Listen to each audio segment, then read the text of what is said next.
Hi అండి, అందరూ ఎలా ఉన్నారు? ఈరోజు కార్తీక మాసంలో పిండి దీపం గురించి మనం పిండి దీపాలు ఎలా పెట్టుకుంటే మంచిదో చూద్దాము. ఈ ఇంటి ముందు అలాగే తులసమ్మ దగ్గర దీపం పెట్టుకుంటే లక్ష్మీదేవి అనుగ్రహంతో పాటు మనకి విష్ణుమూర్తి అనుగ్రహం కూడా కలుగుతుంది. దీన్ని మనం దీపావళి అమావాస్య రోజు కూడా పెట్టుకుంటామండి. ఇలా పిండిలో గోధుమ పిండితో ప్రమిదం చేసుకొని నువ్వుల నూనె కానీ ఆవు నూనె కానీ పోసుకొని దీపం వెలిగించుకోవాలి. సంధ్యా సమయంలో వెలిగించుకుంటే 6-7 గంటల మధ్యలో వెలిగించుకుంటే చాలా మంచిదండి. దీపంని 4 నుంచి 5 గంటల వరకు వెలిగేలా చూసుకోవాలి. ఈ విధంగా కలగటం వల్ల సంవర్తి అయిన యముని అనుగ్రహం కలిగి అపమృత్యు తొలగి దీర్ఘాయువు కలుగును.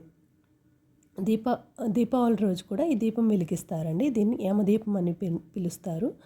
ఈ పిండి దీపం మన చేత్తో మనమే తయారు చేస్తాం కాబట్టి సంవత్సరం అంతా ఎవరిని ఎలాంటి ఇబ్బందులు కలగనివ్వకూడదని, అలాగే సంవత్సరం అంతా శరీర రుగ్మతలను తొలగించి సంతోషంగా జీవించేలా కాపాడమని యముడిని కోరవలను. 4 ఒత్తులు పెట్టి 4 దిశల్లో కొట్టడం వల్ల ఎటువైపు నుంచి దుష్టశక్తి అయినా మా వైపు వస్తే మీరే కాపాడాలని ఒత్తులను వెలిగించాలి. అలా కాకుండా సాధారణ రోజుల్లో కూడా ఈ పిండి దీపారాధన చేయడం వల్ల మహాలక్ష్మీదేవి అనుగ్రహం కలిగి ధనధాన్య సంపత్తికి ఏ లోటు లేకుండా అమ్మ అనుగ్రహాన్ని కూడా పొందవచ్చును.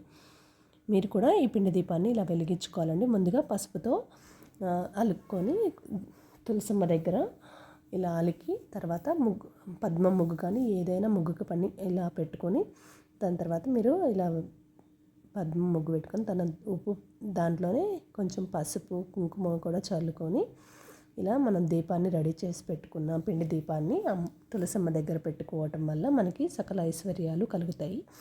మనకి ఏమైనా అనారోగ్య సమస్యలు ఉన్నా, అపమృత్యు దోషాలు ఉన్నా ఇలాంటివన్నీ తొలగుతాయి. మీరు కూడా ఈ పిండి దీపాన్ని రెడీ చేసుకొని మీరు కూడా అమ్మవారి అనుగ్రహాన్ని పొందాలని ఈ కార్తీక మాసంలో కోరుకుంటున్నాను. ఈరోజు ఏకాదశి రోజు ఈ పిండి దీపం పెట్టుకుంటే ఇంకా మంచిదండి. ఈరోజు కుదిరితే ఈవినింగ్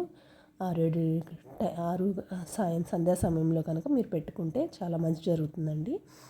ఈ విధంగా పిండి దీపాన్ని ఎవరైతే పెట్టుకుంటారో వాళ్ళకి సకల ఐశ్వర్యాలు, అలాగే అపమృత్యు దోషాలు, అనారోగ్యాలు ఏదన్నా ఉన్నా సమస్యలు తీరుతాయండి. Thanks for watching. Have a nice day.